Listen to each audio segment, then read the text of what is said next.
ঈদুল আজহা এলো রে ভাই, ত্যাগের খুশি আজ। আল্লাহর প্রেমে সবাই মিলে করব ভালো কাজ।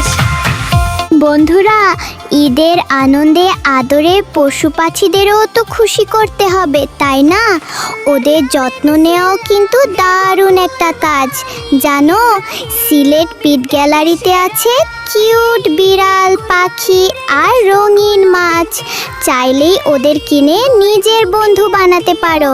সাথে আছে ওদের জন্য বিশ্বমানের সব খাবার ও খেলনা। তাই আজই চলে এসো সিলেট পিট গ্যালারিতে, অথবা ঘরে বসে ফুড প্যান্ডায় অর্ডার করো। দিলে আল্লাহ হবেন খুশি, সবার ঘরে ফুটবে দেখো ঈদের সেরা হাসি। ঈদুল আজহা এলো রে ভাই, ত্যাগের খুশি আজ। আল্লাহর প্রেমে সবাই মিলে করব ভালো কাজ। ঈদ মোবারক, ঈদ মোবারক, ঈদ মোবারক। আপনার ব্যবসা বা প্রতিষ্ঠানের জন্য এমন আকর্ষণীয় ও বিশ্বমানের 3D সিনেম্যাটিক বিজ্ঞাপন বানাতে চান? আজই যোগাযোগ করুন আমাদের সাথে। Creative AI studio, hotel Kaikobad international, Amberkhana point, Sylhet. Next Generation Ad Agency.